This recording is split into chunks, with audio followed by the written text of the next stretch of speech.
I just arrived at our 6-acre site this morning. Juan and I packed the truck yesterday with all of these wonderful shrubs to get planted in. It's a food forest sticking out of the back of the truck. Luckily, I drove slow enough with my emergency blinkers on that they got pinned back by the wind a little bit, but not much. And this transport system worked really nicely. We just packed all of the dug up plants with their soil intact tight up against the front of the truck, and then dumped a bunch of leaves and mulch over them. So it's basically a communal planting bed for a temporary time, and that will get them up here really nicely. And it's raining gently. There's no direct sun. It's a perfect day for planting these trees out with minimal shock and no need to actually water them in. Certainly not sponsored by these folks, but these have been pretty nice for us. We get these from a local hardware store, and they're somewhat decently insulated. I think they're for snow blowing, but they are waterproof and they're decent at not having spikes go through them as well. And it's kind of nice to have gloves like this. The digging part we do barehanded, then when we actually put the plants in the soil, we pop on gloves, do the work, and then pop them back off again. And it makes it easy to do some filming in between, have water, use the bathroom, do other stuff, and it works really nicely. This cart used to be a lot stronger, but we kind of hurt the front axle by moving round bales of hay on it. And so now it's a good hand cart and a really great tool for moving bulk tree material. I can load quite a bit on there and haul it out at just a couple hundred many yards up that way to the south corner where we'll be planting. There's 6 really nice clumps of the seaberry dug up from our main garden the other day, loaded in here. I think I'm going to also toss in some pink currants. These are a stool layer of Glory de Sablon, which is like I guess a French cultivar. I didn't divide the stool layer up a whole lot. I just dug the entire thing out, and then once I'm in the field and ready to plant, I can dip this whole thing in water and reveal what the actual structure is. We probably have about 20 nice rooted divisions of a beautiful pink currant that can be planted in the partial shade, a little bit of sun, but partial shade mainly, near where these sea berries are being planted. They should complement each other beautifully with orange fruit and pink fruit around the same time next summer. And now we can start unloading the sea berry and the pink currants and thinking about where they're going to go in the landscape.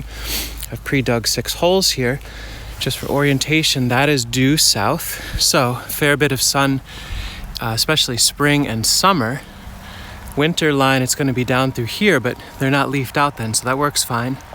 Good full sun for the seaberry for spring through fall. And these female plants are going to be planted about 4 to 6 feet apart, and they'll thicket form, and we can take divisions from in here, so it's a nice opportunity. Anything that goes into a walkway or into another nursery bed can be dug up and transplanted or potted up or what have you. And then we'll pop a male over there later on, and that will pollinate these female seaberry.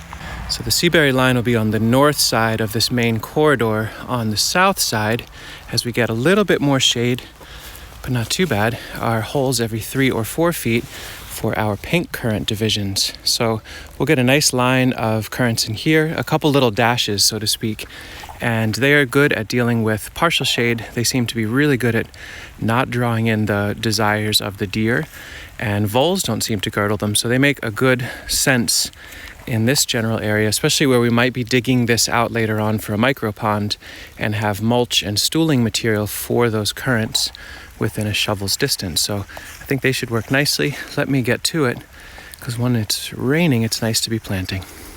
I could absolutely plant this pink currant clump as one plant, but because it's been stooled in the past, there's debris that was buried around the roots and lower stems.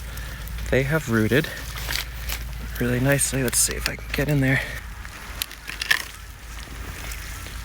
So here's a really nice division, and so is that one. If I wanted to, I could cut there and there, and I think I might. There's 1, 2, 3 really beautiful divisions. They can each go in their own hole. And here's an example of, it'll probably root and grow, but it's kind of ripped off the side. Only has a little bit of roots and a lot of top. But I bet if we plant that in the earth, it will almost certainly establish and grow and even make fruit next year. You can see the last one wiggling from just being planted. And there's 1, 2, 3, 4 pink currants settled in with a very simple, fast planting method. The soil is moist.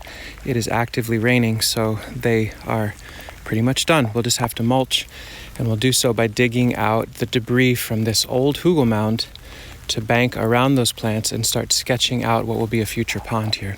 The sea berries are actually going to move at a very good clip, really fast. This is one plant that is larger than me by a foot or two, larger than I am. And by digging out these pits that are roughly the size of the root ball that we dug out of our nursery bed, basically just dug a little hole, dropped it in, and now certainly it's going to be easier without holding a camera, but the soil that's right nearby can just get banked all around and stepped on.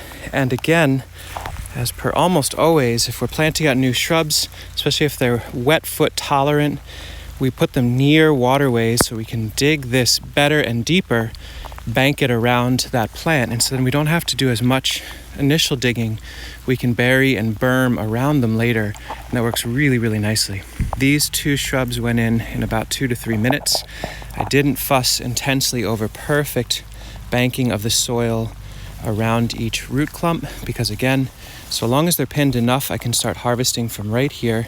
I'm not going to bank that material straight up the stem. I don't want to drown the plant, but I can bulk out tons of material over here, add more and more weight to the root plate so that they're less likely to pull out of the ground before they establish their root system. So I can just add all that extra simple soil from right nearby and capture a couple functions in one stroke.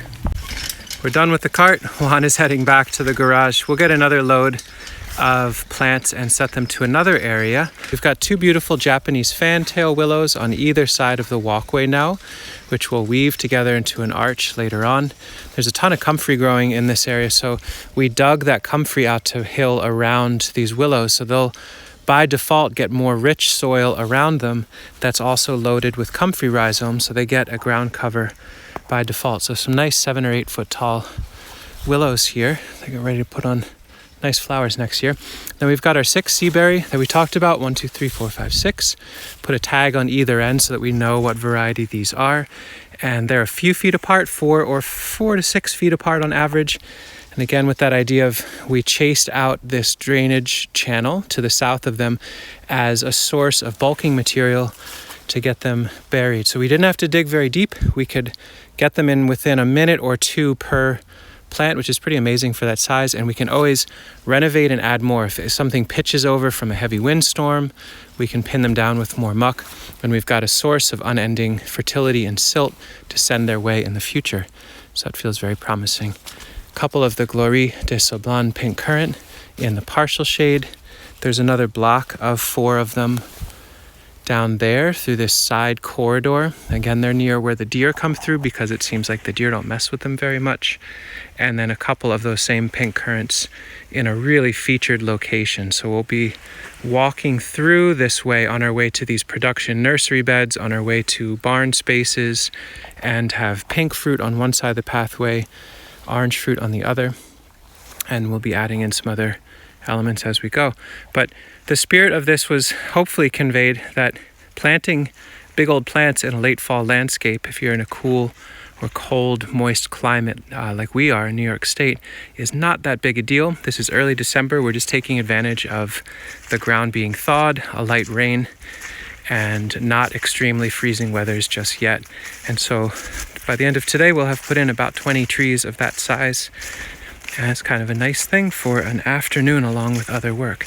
Let me know in the comments if you have questions or concerns, or if you'd want to know about some other ideas, or how do you plant in the late fall, early winter, and how does that work for you? Thank you for watching. Take care. On to the next set of trees.